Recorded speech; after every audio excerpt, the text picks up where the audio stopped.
Hello and welcome to On the Road to General Conference, an exclusive interview with candidate for Bishop, Reverend Dr. Howard Osborne Wilson. Hello, Reverend Wilson. Thank you for joining me today. How are you today? Thank you so much for having me. I'm doing very well, thank you. All right, so we're going to start off with a simple question. How do you feel now that General Conference is getting near? I'm excited that General Conference is nearing. Having attended numerous General Conferences, we know that the structure has changed because of the pandemic.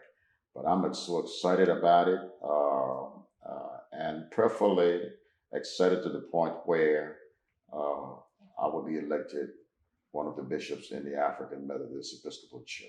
Okay, so for our viewers who don't really know what General Conference is, can you give us like a simple or a brief overview of what to expect at a General Conference? Well, General Conference is held every 4 years, and this is where the General Church, the Connectional Church, come together to transact the business of the church, more so passing legislation, electing general officers, electing bishops, so that the work of the church continue. Okay. So I know that with the coronavirus pandemic, a lot of protocols that may have been put in place for 2016 in terms of campaigning may have changed for 2021.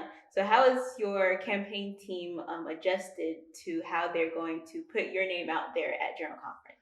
Well, we're using, the campaign is using every medium possible, Facebook, YouTube, our webpage, and our mass communication in terms of disseminating information, not only to one location, but throughout the connectional church. And that includes our districts 14 through 20.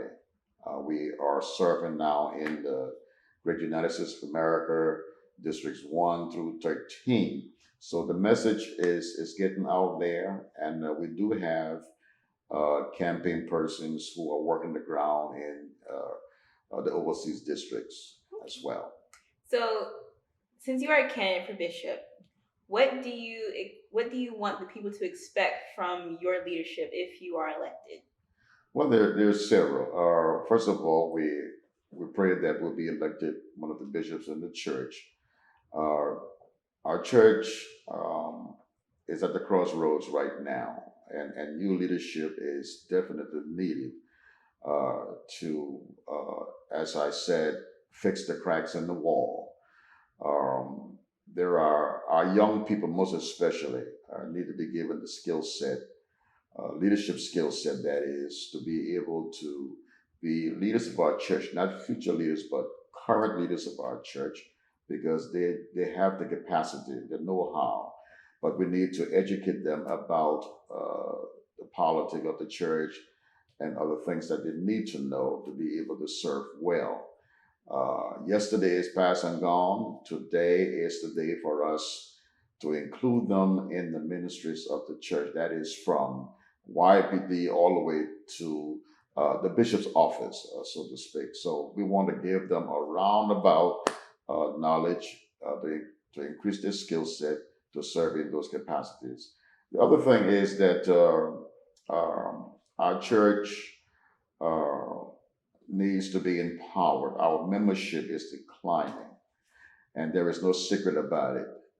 And it kind of bothers me to the point where we have structured our denomination in such a way to grow our church.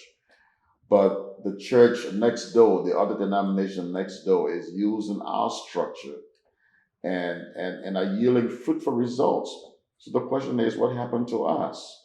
What have we gone wrong? And I think, as one of the bishops of the church, those things will be addressed, as well as the challenges, other challenges that we have in our church. All right. Well, thank you, Reverend Dr. Wilson. We are excited to go to General Conference in Orlando, Florida. I'm excited to be there. Please stay tuned as we give you more updates throughout the week on the campaign trail. Signing off, I'm Ronni Wilson on the road to General Conference.